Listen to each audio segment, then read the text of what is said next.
sini saya akan menjelaskan beberapa faktor penyebab, pasal, pelanggaran, sanksi, dan solusi terhadap kasus tuduhan guru honorer Supriyani. Sebelum itu, perkenalkan, nama saya Dita Aulianifa, kelas 12 MIPA 2. Jangan lupa ditonton ya guys videonya. Kronologi kasus guru honorer Supriyani, yaitu tuduhan terhadap anak SD berinisial MCD oleh guru honorer Ibu Supriyani menggunakan gagang sapu.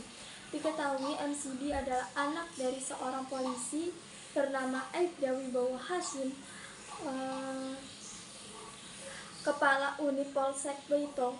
Kasus ini mendapatkan sorotan lantaran Ibu Supriyani mengaku tidak melakukan pukulan terhadap siswa.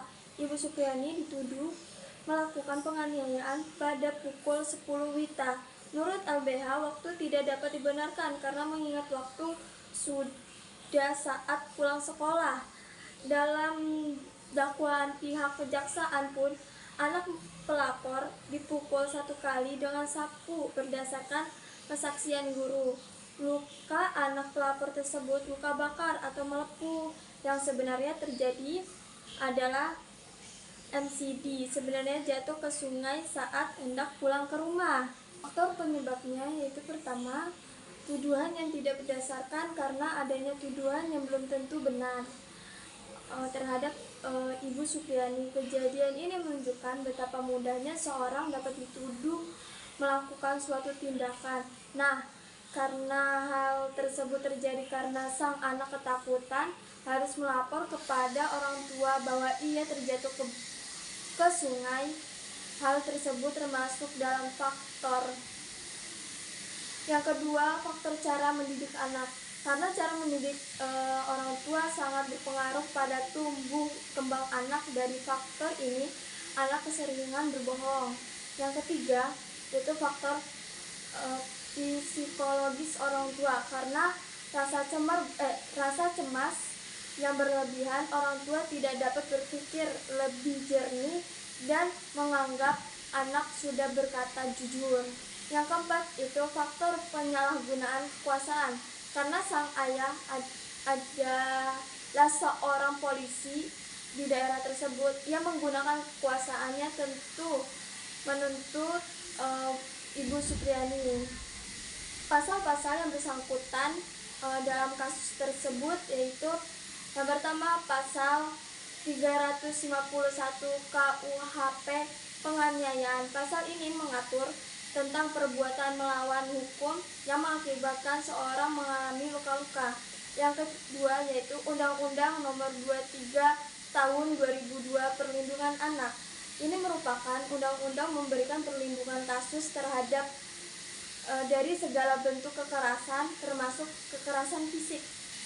Sanksi apa sih yang akan diterima oleh pelaku? Yang pertama itu sanksi pidana. Hukum bisa berupa penjara, denda, atau bahkan keduanya. Karena jika terbukti salah dalam pengadilan lalu pelaku ditindak pidana. Yang kedua yaitu sanksi administratif, yaitu pelaku juga dapat mendapatkan sanksi administratif dari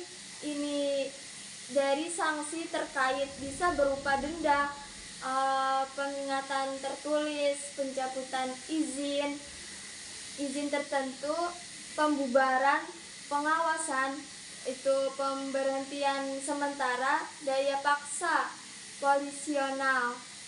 Jika pada ayah terbukti menjadi polisi dan tuduhan terbukti salah, maka ayah tersebut dapat mendapatkan sanksi administrasi juga.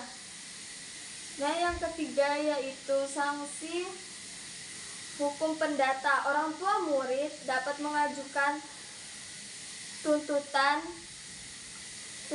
ganti rugi secara pendataan atas kerugian tersebut.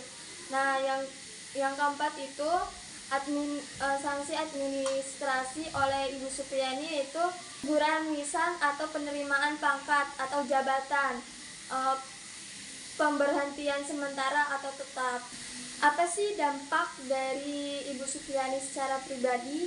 Yang pertama itu kasus ini tentu memberikan tekanan emosional yang berat bagi Supriani. Yang kedua itu nama baiknya sebagai bidan menjadi tercoreng di tengah masyarakat yang mempengaruhi karirnya ke depan. Yang ketiga itu Supriani harus menghadapi hukum untuk pembelaan di pengadilan.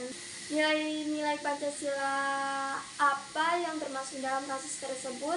Yaitu kasus ini mencerminkan pentingnya pengalaman nilai-nilai Pancasila dalam kehidupan sehari-hari dengan menjunjung tinggi nilai kemanusiaan, keadilan, dan persatuan. Kasus ini dapat menjadi pelajaran berharga untuk menciptakan masyarakat yang lebih adil, harmonis, dan peduli terhadap layanan kesehatan yang berkualitas.